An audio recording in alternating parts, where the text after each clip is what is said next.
Hello दोस्तों, आप सभी का स्वागत है मेरा यूट्यूब चैनल सुबह स्टडी पे। आज हम लोग पढ़ेंगे जो रेलवे का क्विज पढ़ रहे हैं उसका अगला पार्ट। तो चलिए शुरू करते हैं। पहला क्वेश्चन हो जाएगा इसमें, भारत ने ओलंपिक खेलों में अपना प्रथम स्वर्ण पदक किस वर्ष जीता था? तो ये जीता था 1928 में। और ये किस क्षेत्र में? तो हॉकी के क्षेत्र में। और कहाँ पे? तो एम्स्टर्डम में। ओलंपिक दिवस, विश्व ओलंपिक जो दिवस है वो मनाया जाता है 23 जून को। मुख्यालय कहेगा तो स्विट्जरलैंड के लुसाने में स्थित है। पहली बार आधुनिक ओलंपिक खेल की शुरुआत 1896 में हुआ था। अहमदाबाद मिल हड़ताल कब हुआ? ये हुआ था 1918 में। और इसका नेतृत्व किए थे महात्मा गांधी। चौरा चोरी हत्याकांड हुआ था फरवरी 1922 में। और इसी के कारण असहयोग आंदोलन को रोक दिया गया था।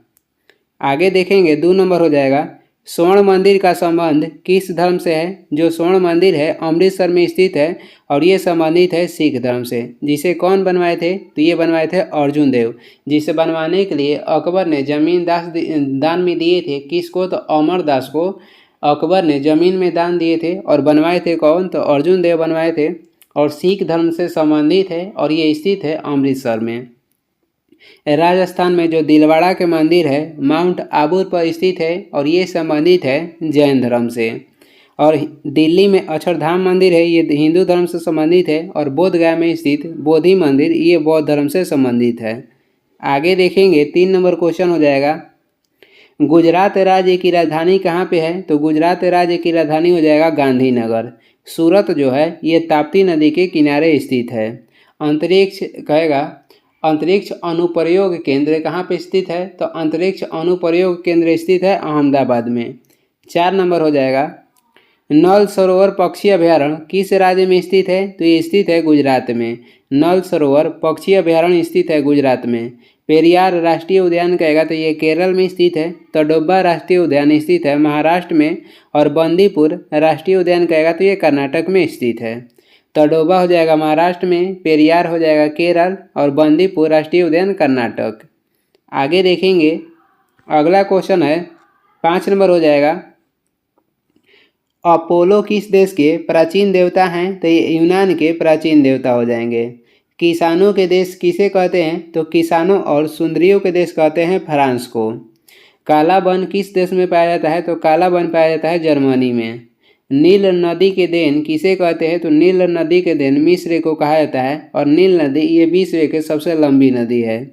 6 नंबर हो जाएगा, दीपशिखा के रचनाकार कौन है? तो दीपशिखा के रचनाकार हो जाएंगे महादेवी वर्मा। कामायनी पुस्तक के लेखक कहेगा तो जयशंकर प्रसाद हो जाएंगे। उर्वशी के लेखक हो जाएंगे रामधारी सिंह दिनकर। उर्वशी के लेखक रामधारी सिंह दिनकर हो जाएंगे।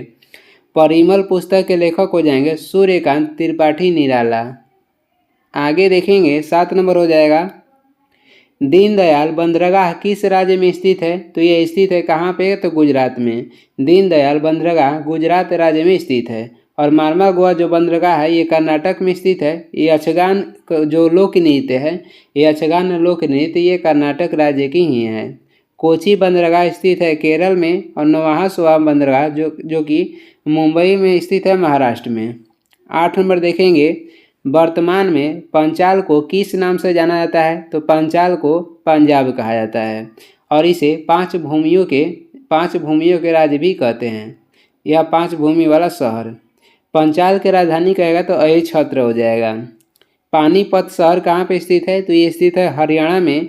और पानीपत को बुनकरों की शहर कहते हैं। बुनकरों की शहर किसे कहते हैं? तो पानीपत को कहते हैं, जो कि हरियाणा में स्थित है। आगे हो जाएगा 9 नंबर, किस देश के पास परमाणु कार्यक्रम नहीं है? तो डेनमार्क के पास परमाणु कार्यक्रम नहीं है। नहरों के देश किसे कहते हैं? नहरों के देश कहा जाता है पाकिस्तान को। और नदियों के देश कहेगा तो बांग्लादेश को कहते हैं। भारत में प्रथम परमाणु कार्यक्रम की शुरुआत कब हुआ था? 1948 में हुआ था। 10 नंबर हो जाएगा, Harry Potter and the Goblet of Fire के लेखक कौन है? तो ये हो जाएंगे JK Rowling. Harry Potter and the Goblet of Fire के लेखक जेके रॉलिंग हो जाएंगे। ग्रांट्स इंडियन पुस्तक के लेखक कहेगा तो पीटर जॉनसन थे। आगे देख लेंगे, 11 नंबर हो जाएगा, भारत का 28वां राज्य कौन सा है? तो भारत के जो 28वां राज्य है ये झारखंड हो जाएगा, जो कि बिहार से अलग होकर 15 नवंबर 2000 ईस्वी में इसकी स्थापना की गई थी। 26वां राज्य कहेगा तो छत्तीसगढ़ हो जाएगा, और इसकी स्थापना हुआ था कब? तो इसका स्थापना हुआ था 1 नवंबर 2000 ईस्वी में। और उत्तराखंड के कहेगा तो 9 नवंबर 2000 ईस्वी में उत्तराखंड के गठन किया गया था।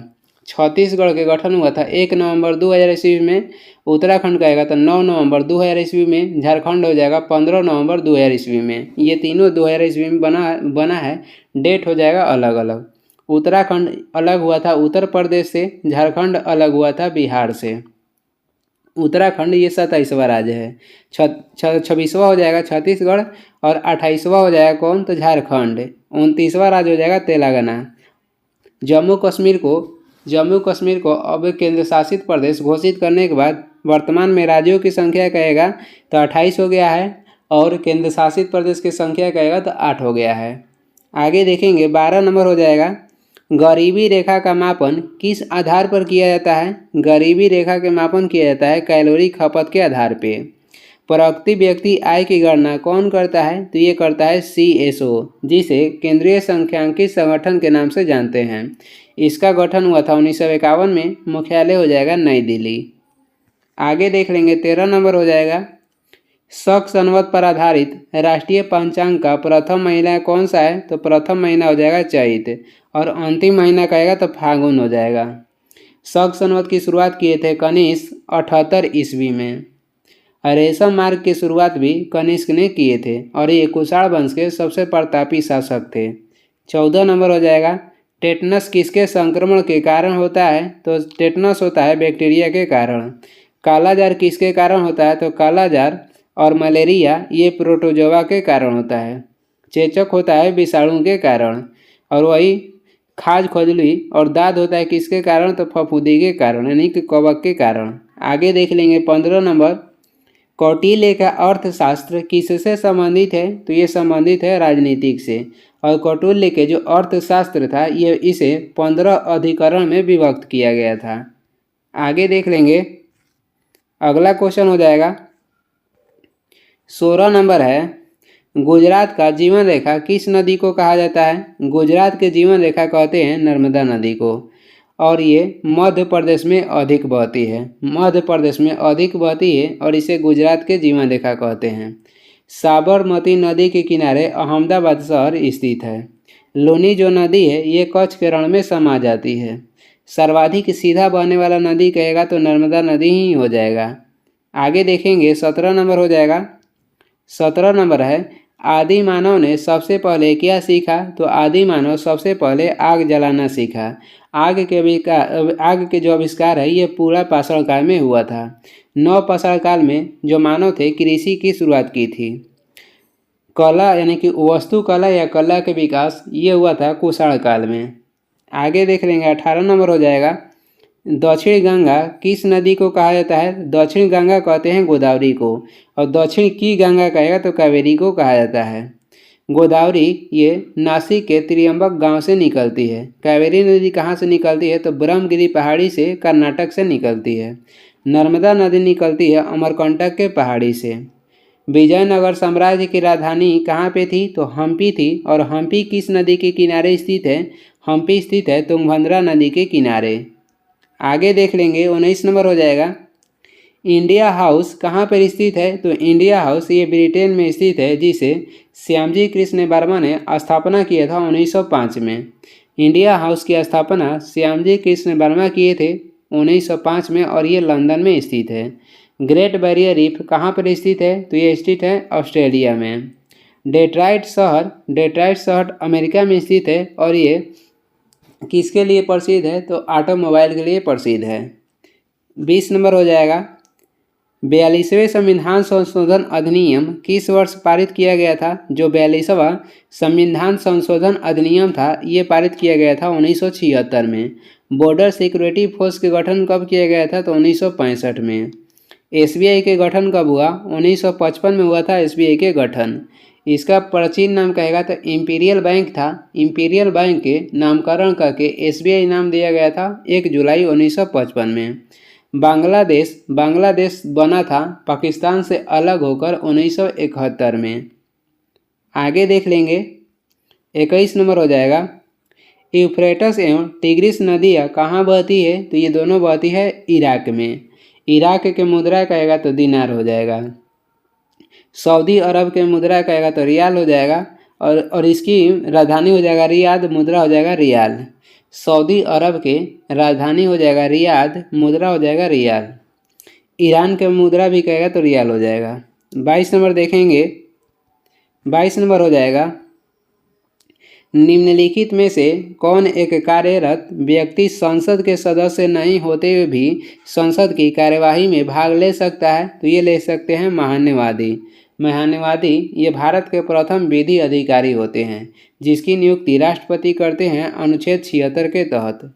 भारत के एक उपराष्ट्रपति होंगे, इसका उल्लेख किया गया है अनुच्छेद 63 में। अनुच्छेद 64 में कहेगा तो उपराष्ट्रपति राज्यसभा के सभापति होंगे। 65 में कहेगा तो उपराष्ट्रपति राष्ट्रपति के स्थान पे कार्य करते हैं। जब राष्ट्रपति नहीं रहेंगे तो उसके स्थान पे उपराष्ट्रपति कार्य करेंगे अनुच्छेद 65 के तहत। नियंत्रक एवं महालेखा परीक्षक की नियुक्ति राष्ट्रपति करते हैं अनुच्छेद 148 के तहत। भारत में एक राज्यपाल होंगे, इसका उल्लेख 153 में किया गया है। राज्यपाल की नियुक्ति 155 में दर्शाया गया है, जो कि करते हैं राष्ट्रपति, और ये लिया गया है कनाडा के संविधान से। आगे देख लेंगे 23 नंबर, भारतीय संविधान की प्रस्तावना में पंथ निरपेक्ष, समाजवादी एवं अखंडता शब्द किस संविधान संशोधन के द्वारा जोड़ा गया? तो ये जोड़ा गया था 42वां संविधान संशोधन के तहत। 44वां संविधान संशोधन 1978 में हुआ था। इसके तहत संपत्ति का अधिकार जो था ये मौलिक अधिकार था, और इसे 44वां संविधान संशोधन के तहत मौलिक अधिकार से निकालकर राजनीतिक अधिकार बना दिया गया। अब ये किस अनुच्छेद में है? वर्तमान में ये अनुच्छेद 300 के क में है।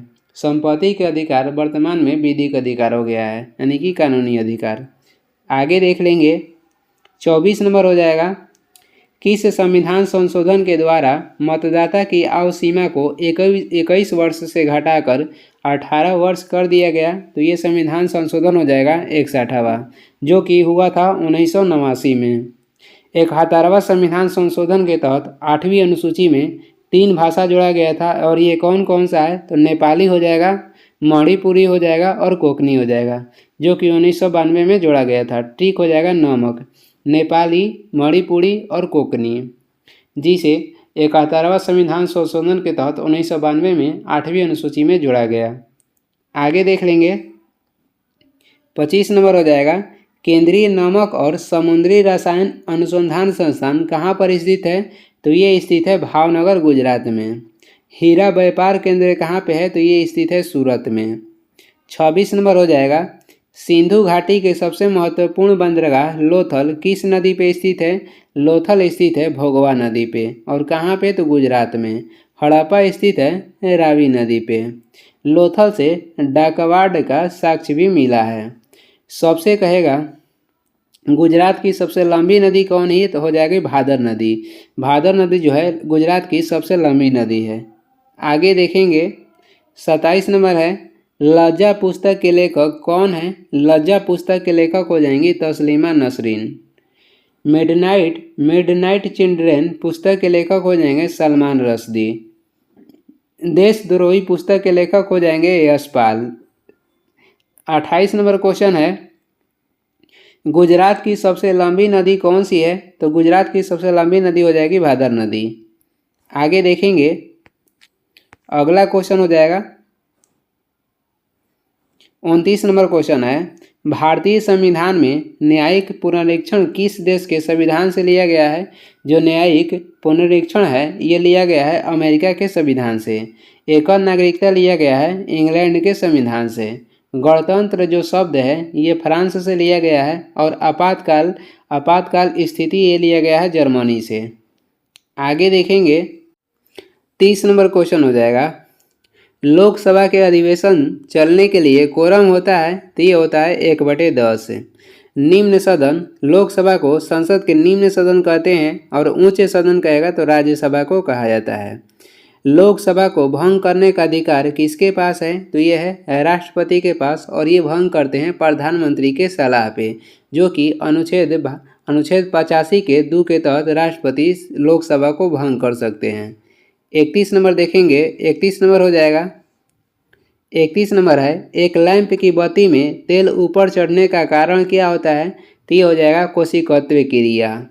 अब केंद्रीय बल का अन्य नाम कहेगा तो आभासी बल हो जाएगा। पृष्ठ तनाव के एसआई मात्रक क्या हो जाएगा? न्यूटन पर मीटर होता है पृष्ठ तनाव के एसआई मात्रक। सबसे कमजोर बल कहेगा तो गुरुत्वाकर्षण बल हो जाएगा, और सबसे मजबूत बल कहेगा तो ये हो जाएगा नाभिकीय बल। 32 नंबर देखेंगे, भारतीय संविधान सभा के अध्यक्ष कौन थे? तो ये थे डॉक्टर राजेंद्र प्रसाद। डॉक्टर राजेंद्र प्रसाद संविधान सभा के संचालन समिति के भी अध्यक्ष थे। प्रांतीय समिति के अध्यक्ष कहेगा तो सरदार वल्लभ भाई पटेल हो जाएंगे। और वही संविधान सभा के प्रथम कानून मंत्री कौन थे? तो ये थे भीमराव अंबेडकर। संघ समिति के अध्यक्ष कहेगा तो जवाहरलाल नेहरू हो जाएंगे। आगे देखेंगे, 33 नंबर क्वेश्चन है, निम्न में से किस भारतीय महिला ने 2 बार एवरेस्ट पर चढ़ने में सफल रही? तो ये रही संतोष यादव। ये प्रथम भारतीय महिला थी जो कि माउंट एवरेस्ट पे 2 बार चढ़ी थी। प्रथम कहेगा, प्रथम भारतीय महिला बॉक्सिंग कौन थी? तो ये हो जाएंगी मैरी कॉम। प्रथम महिला आयोग के भारतीय अध्यक्ष कौन थी? तो प्रथम महिला आयोग के अध्यक्ष कहेगा तो जयंती पटनायक थी। आरती शाह प्रथम भारतीय महिला थी जो कि इंग्लिश चैनल को पार की थी, और इंग्लिश चैनल इंग्लैंड को फ्रांस से अलग करता है। 34 नंबर हो जाएगा, वर्तमान समय में संपत्ति का अधिकार किस श्रेणी में है? तो वर्तमान समय में जो संपत्ति का अधिकार है ये कानूनी की श्रेणी में है। पहले ये किस में था? तो पहले ये मौलिक अधिकार में था। पहले ये अनुच्छेद 19 के एफ में था, वर्तमान में इसे 300 के क में रखा गया है। आगे देखेंगे, 35 नंबर हो जाएगा, द लास्ट सपर पेंटिंग के कृतिकार कौन है? तो द लास्ट सपर पेंटिंग के कृतिकार हो जाएंगे लियांद्रो दा विंची। हेट पुस्तक के लेखक कौन हो जाएंगे? फ्रेडरिक लॉरेंस हेट पुस्तक के लेखक हो जाएंगे। और द लास्ट सपर पेंटिंग के कृतिकार हो जाएंगे लियांद्रो दा विंची। आगे देखेंगे, 36 नंबर हो जाएगा, 12मासा के रचनाकार कौन है? तो 12मासा के रचनाकार हो जाएंगे मलिक मोहम्मद जैसी। और पद्मावत के लेखक भी मलिक मोहम्मद जैसी हो जाएंगे। पद्मावत और 12मासा के लेखक मलिक मोहम्मद जैसी हो जाएंगे। परिमल पुस्तक के लेखक आएगा तो सूर्यकांत त्रिपाठी निराला हो जाएंगे। जो घानानंद थे ये नंद वंश के अंतिम शासक थे, जिसकी हत्या चंद्रगुप्त मौर्य करके मौर्य वंश के स्थापना किए। बीजक किसकी रचना है? तो बीजक ये कबीर की रचना है। 37 नंबर हो जाएगा, राज्य सरकार के राजस्व का मूल स्रोत क्या है? तो राज्य सरकार के राजस्व का मूल स्रोत हो जाएगा बिक्री कर। और बिक्री कर और मनोरंजन कर ये दोनों अप्रत्यक्ष कर है। आगे देखेंगे, 39 नंबर हो जाएगा, कपास के सबसे बड़ा उत्पादक देश कौन है? तो कपास के सबसे बड़ा उत्पादक देश हो जाएगा चीन। और भारत में राज्य कहेगा, कपास उत्पादन में अग्रणीय राज्य तो गुजरात हो जाएगा। दूध उत्पादन में अग्रणीय देश हो जाएगा भारत। सोयाबीन उत्पादन में अग्रणीय देश हो जाएगा अमेरिका। 39 नंबर हो जाएगा, औरंगजेब की माँ का नाम क्या था? औरंगजेब की माँ के नाम हो जाएगा मुमताज महल। मेहरुन्निसा ये किसकी पत्नी थी? तो ये जहांगीर की पत्नी हो जाएंगी। आगे देखेंगे, आगे हो जाएगा 40 नंबर, शक संवत पर आधारित राष्ट्रीय पंचांग का अंतिम महीना कौन सा है? तो शक संवत पर आधारित राष्ट्रीय पंचांग का अंतिम महीना हो जाएगा फागुन। प्रथम महीना होता है चैत। शक संवत की शुरुआत किसने किया था? तो ये किए थे कनिष्क ने। कनिष्क किए थे शक संवत की शुरुआत कब? तो 78 ईस्वी में। वही कहेंगे कि भारत के कैलेंडर किस पे आधारित है? जो भारत में कैलेंडर लागू है ये शक संवत पर ही आधारित है। और ये इस वीडियो का लास्ट क्वेश्चन है। वीडियो को लास्ट तक देखने के लिए धन्यवाद। वीडियो पसंद आ रहा है तो लाइक कर दें, चैनल पर नए हैं तो सब्सक्राइब भी कर दें। कुछ सुझाव एवं सलाह देना है तो कमेंट करके ज़रूर बताएं। और इसका PDF चाहिए तो डिस्क्रिप्शन में टेलीग्राम के लिंक है, वहाँ से डाउनलोड कर सकते हैं, या टेलीग्राम पर सर्च भी कर सकते हैं सुबह स्टडी। Thank you.